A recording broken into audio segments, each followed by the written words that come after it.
अभी रिसेंट में Bombay high court ने यौन उत्पीड़न के ऊपर अपना एक अहम फैसला सुनाते हुए कहा है कि यौन उत्पीड़न से जुड़े जो भी मामले होंगे वहां पर गवाहों की गवाही या फिर मेडिकल एविडेंस के आधार पर किसी भी आरोपी को अपराधी घोषित नहीं किया जाएगा।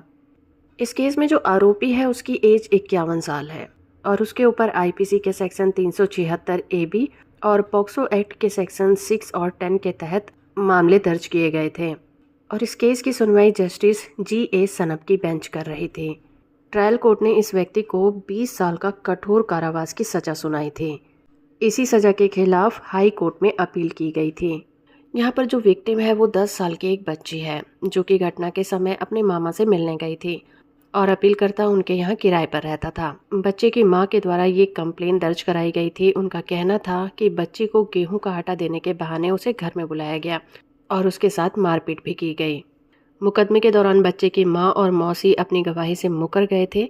उसके बावजूद भी ट्रायल कोर्ट ने मेडिकल एविडेंस और सीआरपीसी के सेक्शन 164 के तहत विक्टिम के बयान के आधार पर आरोपी को दोषी पाया था और उसे 20 साल की सजा सुनाई थी।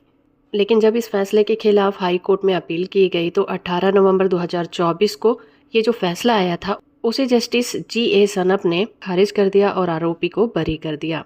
हाई कोर्ट ने कहा कि सबसे पहले तो पीड़िता की मां और उसकी मौसी अपने बयान से पलटी मार गए थे और मुकदमे के दौरान अपने ही मामले का समर्थन नहीं किया था और सीआरपीसी के सेक्शन 164 के तहत जो मामला दर्ज किया गया था उसमें बयानों को ठोस सबूत नहीं माना जा सकता और जब गवाही अपना पक्ष नहीं रखता तो वो कार्रवाई रद्द हो जानी चाहिए थी। लेकिन दूसरी बात सामने ये आई कि जब मेडिकल किया गया तो यौन उत्पीड़न की चोटें दिखाई दी गई थी। लेकिन कोर्ट ने ये स्पष्ट किया कि सिर्फ मेडिकल एविडेंस की पुष्टि करने वाले ठोस सबूत के बिना किसी भी व्यक्ति को आरोपी साबित नहीं किया जाएगा, क्योंकि मेडिकल एविडेंस एक ठोस सबूत जरूर हो सकते हैं लेकिन किसी व्यक्ति को आरोपी घोषित नहीं कर सकते।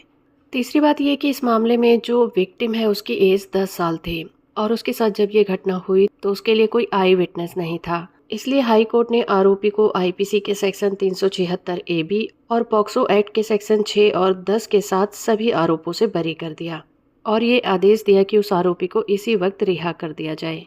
अंत में हाई कोर्ट ने ये कहा कि जब गवाह मुकर जाते हैं और ठोस सबूत उपस्थित नहीं होते तो किसी भी व्यक्ति को मेडिकल एविडेंस के ऊपर या फिर FIR के ऊपर दोषी साबित नहीं किया जा सकता। होप कि ये वीडियो आपको इन्फॉर्मेटिव लगी होगी। वीडियो को लाइक और चैनल को सब्सक्राइब करना बिल्कुल मत भूलिएगा।